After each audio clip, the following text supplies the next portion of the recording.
fantastic when you can prolong the sowing and growing season and have vegetables right the way through autumn and winter. And in this video I'm going to be working inside the polyhouse and showing you some of the seeds I planted in September and now how I'm going to transplant them mostly into the polyhouse here and how they'll be growing over the autumn and winter period. So if you do like the video, don't forget to give it the thumbs up, and if you want to subscribe to the channel for future videos on how to sow and grow fruit and veg and 1 or 2 recipe ideas, then don't forget to press the subscribe button. So before we start, let's just have a quick look inside the polyhouse, see what's going on. Now it's changed quite a lot over recent months. There was tomatoes and celery and spring onions and other vegetables growing in here, but clearly they've all gone now, they've been dug up, and today I've got to prep all this ground here, just dig it over, get rid of any sort of weeds. You'll see some lettuce at the back there, they're winter gem lettuce, and I've got some sprouts under the netting which have recovered so well from the caterpillar attack I recorded probably about 3 to 4 weeks ago. I'm really pleased. I thought I might lose them. Behind them we have some parsnips which are growing amazingly well, and there's the last of some beetroot and spring onions hidden behind them. But this is really what I want to focus on today, what you can see on these shelves here. These are all seeds that I planted about a month ago now, roughly. And they're all with a view to growing over the autumn and winter period. So here we have a combination of Swedes. These are a variety called Helena. These are the ones I grew successfully outside, and my plan is to put some of these now in here, see how they get on over the winter. Then we have some turnips, and these are a variety called Milan Purple Top, so they're going inside as well. A couple of trays here of winter gem lettuce grown from seed. And the big plants at the back there are Mizuma, which are like a mustard leaf, so they're going to be great for stir fries and salads. Here we have spinach. If you check out the video a few weeks ago, all the varieties are on there, so that looks really good. Then there's a tray of spring onions here. They're a variety called Ramrod, which I suppose are my new favourites. Then there's 2 varieties of pak choi here and here. And at the back there we have some Chinese cabbage. So lots of stuff grown really well here, but clearly, judging by the size of it, you know now that that's ready to transplant. Some inside, some outside. So you can see just behind the netting there's some spring cabbage. That's recovering amazingly well as well, because as you can see there's netting around it, and that was heavily attacked by caterpillars. So that's recovering, so I'm hopeful for that. And then here we have autumn mammoth leeks, which are growing inside here, and here my peppers here, they're growing really well. The tall ones on the right hand side are called Fuego F1, and hidden behind them here are a variety called But Jolokia. So the first thing to do then is to prep this area, so I'm going to get my fork, dig it all over and rake it and get it ready to plant.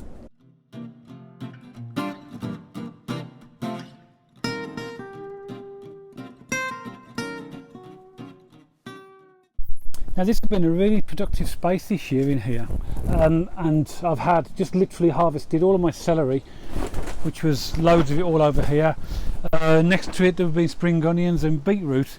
So now I want to try and utilise it for the winter. All I've done is dug over the soil with a fork, broken up all the lumps, and then I've used the rake to level it with the back of the rake and draw off any major large lumps with the right side of the rake, and then pull them away, and that's good enough for what we need. So literally these are Swedes, so I'm going to put a row of Swedes in here, maybe 2 rows of Swedes, and then follow on with probably turnips, and then look what else we've got that we can put in from the veg. So all I'm going to do, and these are really healthy, is lift it up from the bottom, grab it by the root so it's a nice plant, and then use the dibber just to make a hole, and then drop it in like this, and then literally put the soil around it and then just compact it in like that. And there we have one of the Swedes. I'll probably space these about 18 inches to 24 inches apart because the foliage does get quite large.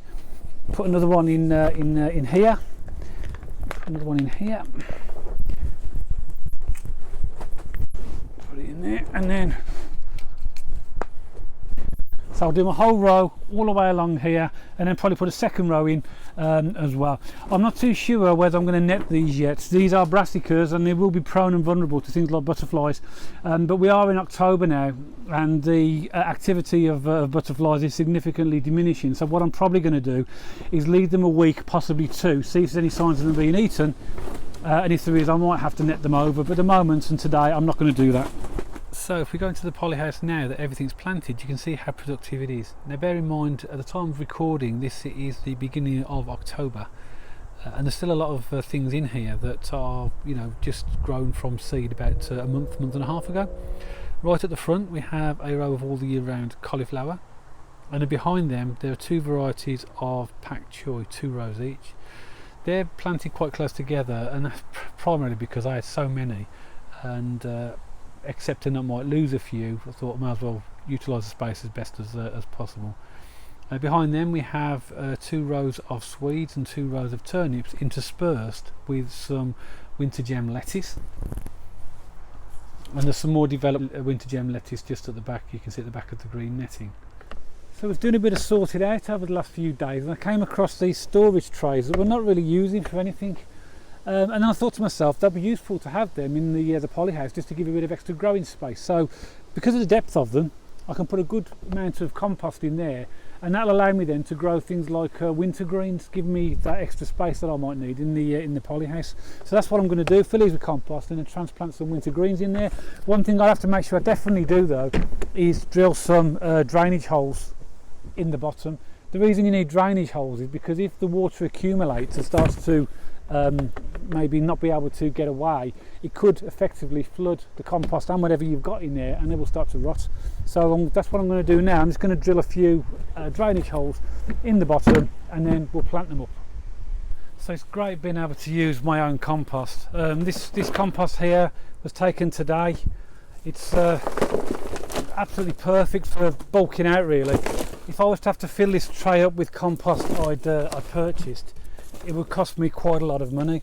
There are still some twigs in the compost which I'll discard, but this is 12 months old compost. If you want to see how to make compost, I'll put a link to the videos in the comments below. Just take out any twigs, because I'm going to give this a covering of multi-purpose on top, just to you know, allow the plants a little bit finer compost to grow in.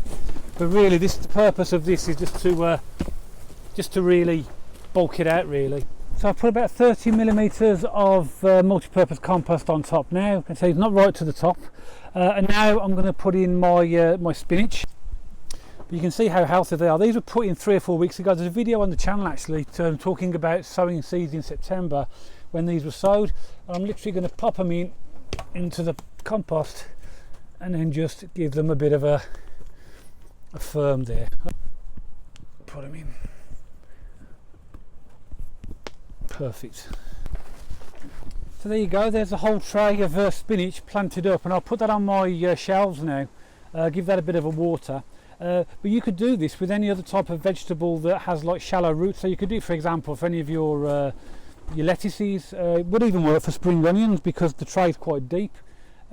So maybe it's a good way of actually trying to create extra space where you haven't got any. If you can get access to trays like this and you've got the place to store them. So you don't actually need a polyhouse or a large amount of space to be able to grow these types of things. So even though we're in October, you can see there's still plenty of veg that's still being planted. A lot of it's going to be inside this polyhouse here, but as I've already said, some of the things that are already left, they're going to go outside and they'll be perfectly okay as well. And hopefully that's given you 1 or 2 ideas. But if you're growing other stuff, either inside or out in October, then please let me know. Put it in the comments below, and let everybody else see what you're doing as well. And if you do like the video, don't forget to give it the thumbs up. And if you want to subscribe to the channel for future videos on how to sow and grow fruit and veg, and 1 or 2 recipe ideas, then please press the subscribe button. And I'll see you all on the next video.